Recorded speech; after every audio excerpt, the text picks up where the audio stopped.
आपने 2020 का जिक्र किया, आपने कहा कि कन्फ्यूजन था, उसमें जो चिराग पासवान की भूमिका थी उसके कारण जेडीयू को नुकसान हुआ। बिल्कुल, क्योंकि देखिए बहुत सारे बीजेपी के लोग जा करके वहाँ चुनाव लड़ गए। बीजेपी का स्थापित नेता लोग, जिनको लोग जानता था कि तो बीजेपी के ऐसे नेता है जो कभी कोई सोच नहीं सकता था बीजेपी छोड़ करके कहीं और से जाके, सच्चाई है ये, इसमें कोई ये नहीं है। और जो वहाँ गए वो लोग लड़ने, तो एक मैसेज चला गया कि कोई इन लोगों के जाने से, तो एक कन्फ्यूजन तो ये हो गया वहाँ पर। शुरुआत फर्स्ट फेज की बात कर रहा हूँ, बाद में उसको रिकवर किया गया, तभी हमारी सरकार बनी। सेकंड थर्ड फेज में हम लोगों ने बहुत बेहतर किया। जब आप कोसी में या हम लोगों के एरिया में जाइए, वहाँ एनडीए के पक्ष में रिजल्ट रहा, लेकिन शुरुआती दौर में ये कन्फ्यूजन रहा जिसका खामियाजा हम लोगों को भुगतना पड़ा। और जिस टाइप से मैसेज करने की कोशिश किया गया, जिस टाइप से कैंडिडेट खड़ा किया गया, जो लोग लड़ने चले गए, तो एक क्रॉस मैसेज चला गया जो कोई बात है क्या, उसका भी सच्चाई है, इसमें कोई ये नहीं है। उसका खामियाजा जेडीयू को मिला। प्लस हमारे पार्टी में भी ऐसे लोग थे उस समय जिन्होंने टिकट बांटने में बहुत बड़ी गलती की। मुख्यमंत्री ने छोड़ दिया था एक तरह से टिकट, जबकि वो पर्सनली मॉनिटर करता है, नीतीश कुमार जी खुद टिकट बांटने में एक एक टिकट वो खुद ही एसेस करता है। लेकिन 2020 में आपको एक बात और ध्यान रखना पड़ेगा कि 2020 कोरोना के बाद पहला चुनाव बिहार का चुनाव था।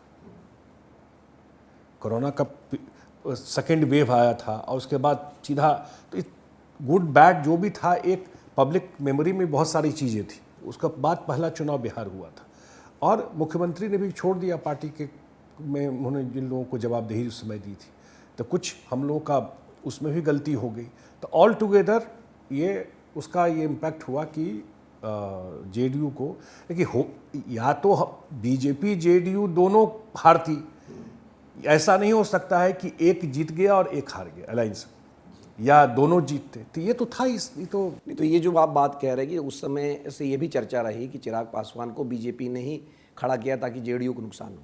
मैंने कहा ना कि ये मैसेज एक गया और ऐसे लोग चुनाव लड़े जो बीजेपी का स्थापित नेता थे, जो जानते थे कि जीवन भर वो बीजेपी में रहे। ऐसे बहुत सारे लोग चुनाव लड़ गए उस पार्टी में जा कर के, जहाँ से भी जैसे भी हुआ हो। लेकिन ये सच्चाई है कि वो लोग जब चुनाव लड़े तो एक कन्फ्यूजन की स्थिति हुई।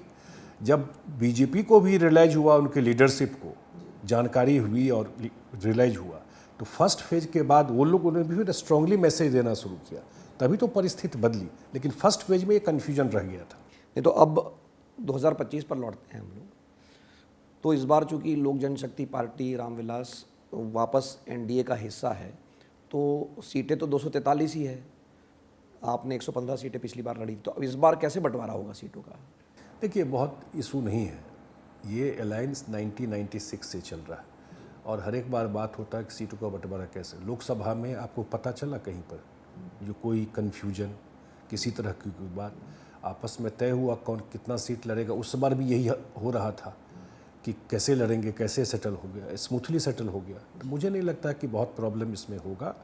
इतने लंबे समय से जेडीयू बीजेपी साथ रही है कि लीडरशिप इतनी मैच्योर है इस मामले में कि वो सेटल कर लेगी टाइम पर, कहीं कोई इशू नहीं रहेगा। और एक बैकग्राउंड तो है लोकसभा का भी पीछे 2024 का, मुझे नहीं लगता कोई दिक्कत होगा इसमें। नहीं, पर आप ज़्यादा सीटों पे लड़ेंगे, बीजेपी ज़्यादा सीटों पे लड़ेंगी? अब ये बताएंगे जब, अभी तो टाइम है इस चीज़ के लिए।